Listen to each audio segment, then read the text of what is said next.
Waouh. Alors les gars, je pensais que ce match et les matchs qui allaient nous attendre, qui allaient suivre, nous en diraient beaucoup, non pas beaucoup, mais nous en diraient progressivement sur ce qu'on allait, sur ce vers quoi on se dirigeait en fait. En fait, ça nous en dit beaucoup sur ce qu'on était. Je pensais qu'on allait évoquer le futur en regardant les matchs. Je vais peut-être plus évoquer le passé. On est sur un Real Madrid footballistiquement en ruine. En ruine.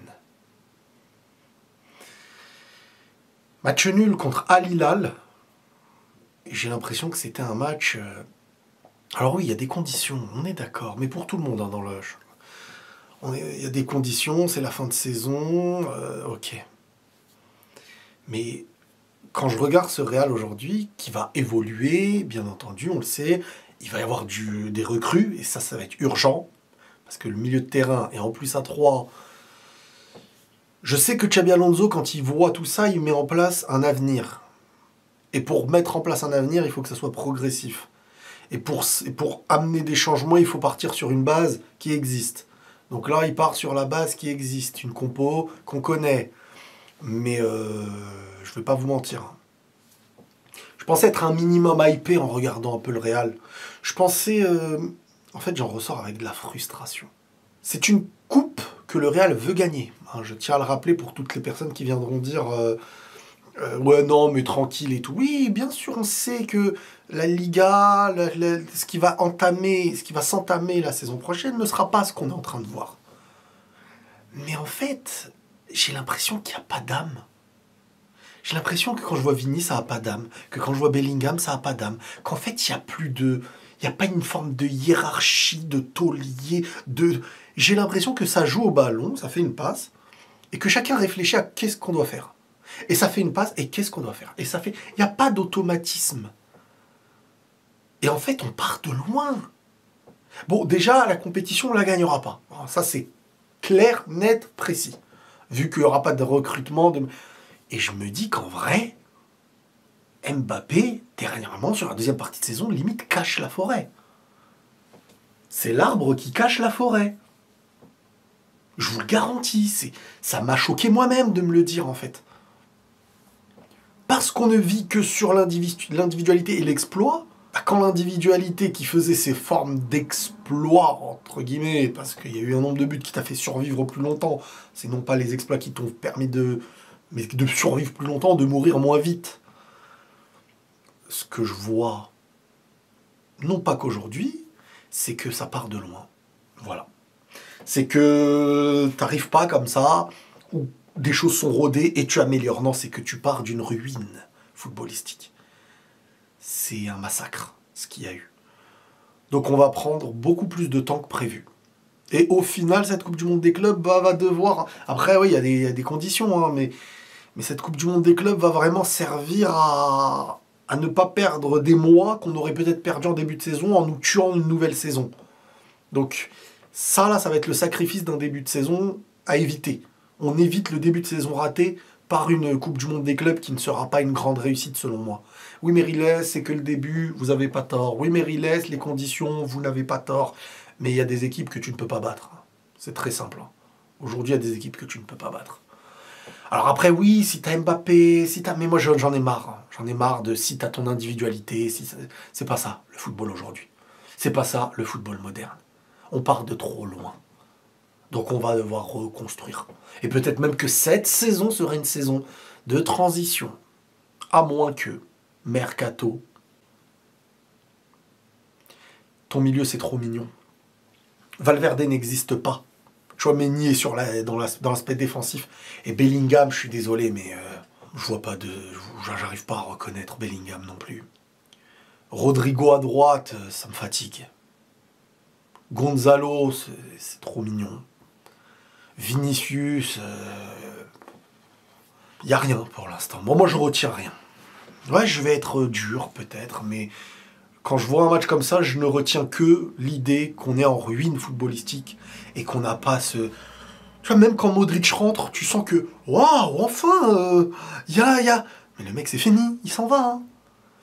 Donc, tu as besoin de faire naître des nouveaux tauliers, tu as besoin de faire naître des nouveaux leaders techniques, tu as besoin de faire naître un équilibre, une tactique, un aspect de domination. Là, il y a une faiblesse mentale. Al Hilal, à un moment donné, il donne une leçon de créativité dans le foot. Alors oui, il faut du temps, mais ouais, mais t'es le Real, t'es presque la même équipe qu'une saison entière de l'année dernière. Et pourtant, t'es affaibli sportivement et footballistiquement. Tu ne donnes aucune leçon footballistique à personne. Tu ne vis que par l'aspect de l'individualité. Donc pour l'instant, ça va être très compliqué à analyser sur l'avenir. Ça va être du petit à petit à petit à petit. À moins que tu changes la compo et que cette compo soit vraiment... C'est fini. Le 4-3-3, quand tu as un milieu qui n'est pas dans la domination... La seule excuse que je donne à Xabi Alonso sur ce 4-3-3, c'est deux choses. Partir sur les bases qu'on connaît pour voir les références qu'ils ont et ensuite les changer petit à petit. Mettre Rodrigo en avant pour petit à petit, voilà, que le monde le voit, voilà, tac, essayer espérer qu'il fasse des bonnes performances pour au final le vendre à un bon prix. J'ai été frustré tout le match. J'ai limite été content que Bounou arrête le penalty. Quand je dis content, bien sûr que non, je suis pas content, mais je veux pas parler du match parce que je sais que les gens l'auraient... Si le Real avait gagné, beaucoup auraient eu une analyse différente par rapport au score. Et je préfère que tu ne le gagnes pas pour que cette analyse soit plus facilement compréhensible et que voilà, le monde voit, que le président voit, que c'est trop faiblard au milieu. C'est trop faible au milieu. Tu tiens pas tête à toutes les plus grosses équipes du monde aujourd'hui. Possiblement même Manchester City avec ton milieu actuel. Donc jouer à 3 est un gros problème. C'est encore en train de se rôder, je le comprends. Mais je suis désolé, il y a un minimum. En fait, à tous les niveaux, il n'y a pas de structure.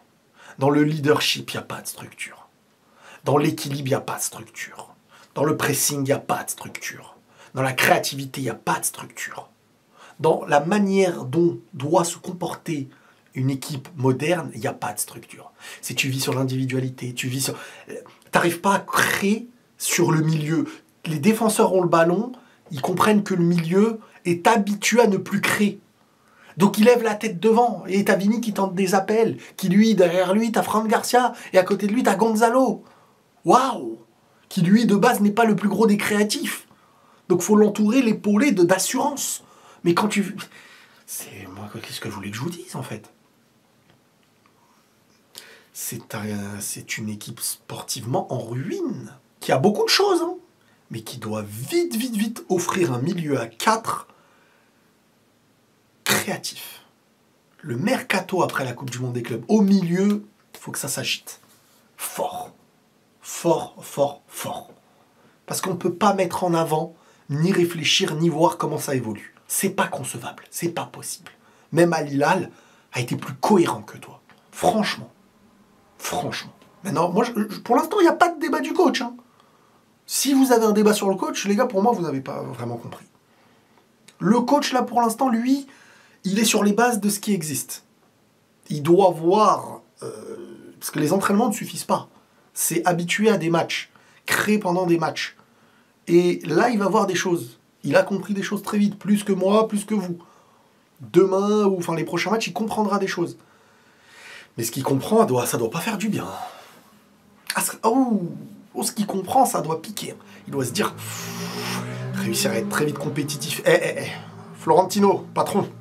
Milieu. Et s'il vous plaît, là, vite, faites partir ceux qui doivent partir après. Et voilà, moi je suis déjà dans l'après-Coupe du Monde des clubs. Ça y est, j'ai aucun espoir Coupe du Monde des clubs. Aucun espoir Coupe du Monde des clubs pour moi. Alors peut-être Mbappé, il va arriver, il va y avoir des différences. Encore une fois, le débat Mbappé, les gars, Mbappé, actuellement, il te porte ce Real, peut-être, j'ai envie de dire, dernièrement. Dernièrement, il t'a fait survivre ce Real. Je suis désolé, franchement, je suis désolé. On peut avoir le débat de la saison d'avant, si elle avait continué comme ça, progresser, recruter ce qu'il fallait pour remplacer Kroos et tout, c'est un débat. Mais sur le Real actuel, là, on vit sur Mbappé, hein, pour l'instant. Et ça fait peur, parce que c'est la pire erreur, en fait, de faire ça. C'est la pire erreur. Espérer que l'individualité qui marque beaucoup de buts en marque. En fait, l'assurance que le Real donne aux autres équipes, c'est flippant. Parce qu'à la fois, les autres équipes, quand elles jouent le Real, elles savent qu'il faut élever du niveau, mais en plus, tu leur donnes de l'assurance. Bellingham, il va falloir très très vite, je pense, qu'ils comprennent. Alors, soit tu joues à 2, soit lui doit changer son jeu. En revenant en milieu central. Ça y est, stop. Si tu joues à 3 devant, Bellingham devient milieu central. Aide à défendre, contrôle, passe. Sortie de balle, machin, ton génie, on connaît, bref. Mais si ça joue à 3 devant, chose que pour moi est un échec pas possible, quand tu as un milieu qui n'est pas du tout dans la créativité, dans le doute constant, au point où la défense, Huijsen qui casse des lignes, lui, il y a quelque chose, lui, mais ça peut pas ressortir. Ça peut pas ressortir. Non, il y a trop de travail. Et c'est pour ça que pour compenser le travail, il faut aussi ramener des joueurs qui ont ce truc de la créativité. Au milieu de terrain, c'est urgent.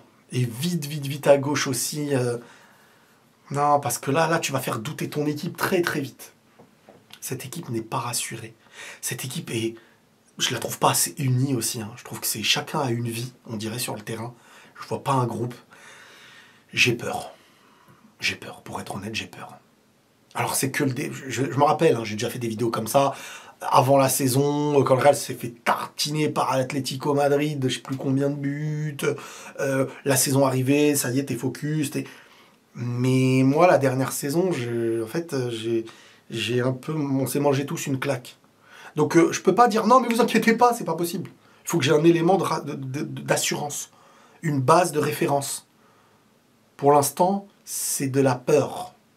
Et c'est légitime, c'est normal. C'est légitime et c'est normal. Mais Bounou, très gros match. Les Saoudiens d'Al Hilal, franchement, belle pub mondiale pour leur équipe. Enfin, le nombre de joueurs qui étaient européens, c'est presque toute l'équipe, limite, de ce que je vois. C'est sérieux. Ça a l'air plus habitué à la chaleur, ça on va pas se mentir. Le Real, ils étaient... carbonisés, on les voyait transpirer très très vite et tout, et ça doit être... Moi j'ai déjà joué dans des températures à plus de 30 degrés, c'est injouable. C'est injouable, c'est sûr, mais ce n'est pas l'excuse, parce que c'est un Real qu'on a vu l'année dernière. Si le Real de l'année dernière est cohérent, et que celui de cette Coupe du Monde des clubs est incohérent, je me dis non, tranquille, il y a des choses à recréer. Et puis, c'est la chaleur, c'est les conditions, c'est la fatigue, c'est... Il y a une motivation avant les matchs arrivés, la désorganisation et l'impuissance. L'impuissance.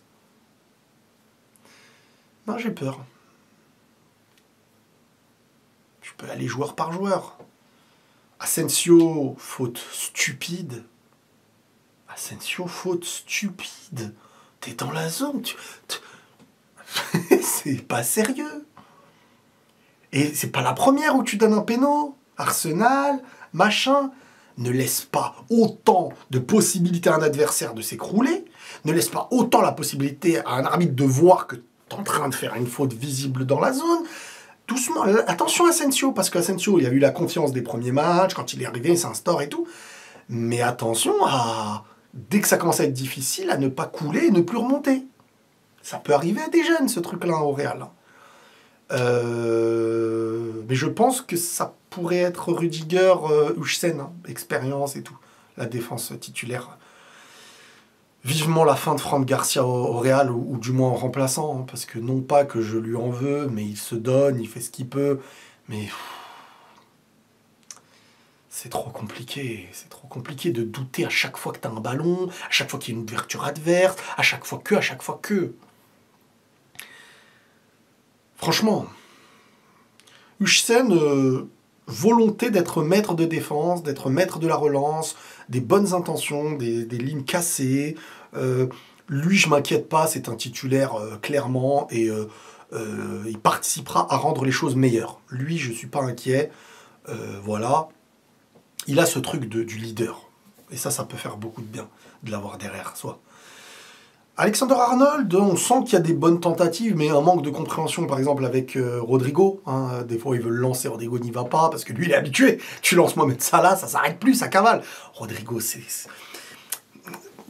J'aime pas dire ce que je vais dire, mais Rodrigo, des fois, il m'énerve. Son visage, il m'énerve quand il est trop... Aucune expression, aucune combativité. C'est juste, je compte sur mes jambes et le talent, et si ça vient pas des... Je le vois pas... Tu vas courir comme ça. Tu vois vraiment, tac, c'est un ailier. Quand tu joues sur une aile, alors oui, à gauche, son talent peut faire plus facilement la différence. Mais à droite... Bon, de toute manière, logiquement, il va partir. Je pense qu'il va partir logiquement. Et tu vas prendre cet argent et mettre cet argent sur un gros milieu, possiblement. Du moins, j'espère. Mais voilà, Alexander-Arnold, on sent la volonté. Je trouve qu'il n'a pas assez dédoublé. Il n'a pas assez... il attendait trop bas, des fois. Donc pour l'instant, ça se voit. Il y avait beaucoup de restrictions sur la base que le coach voulait voir de l'année passée, je pense. Vraiment. On ne sent pas une volonté de nouveauté pour l'instant. C'est comme quand tu vas chez le psy. Il ne te donne pas les solutions au bout d'une conversation. Il a besoin d'écouter, et ensuite il analyse, il réfléchit et il offre des solutions. C'est pareil pour un coach qui vient d'arriver quand le club sportivement est en ruine et qui a perdu tous ses leaders. C'est fou de se le dire, mais l'année dernière tu perds Kroos, cette année tu perds Modric, Carvajal était blessé, Nacho est parti, c'est eux, hein, tes tauliers, hein. C'était eux tes tauliers. Hein. Le reste vivait par le talent, par... Aujourd'hui, c'est désorganisé. Même mentalement, ils sont désorganisés, les copains. C'est inquiétant. C'est inquiétant, pas parce que le futur n'existera pas. C'est parce qu'en fait, on part de beaucoup plus loin que ce que j'imaginais. J'espère ne pas affronter le PSG dans cette Coupe du Monde des clubs. Voilà. Prenez tous soin de vous, les amis, et la paix sur vous.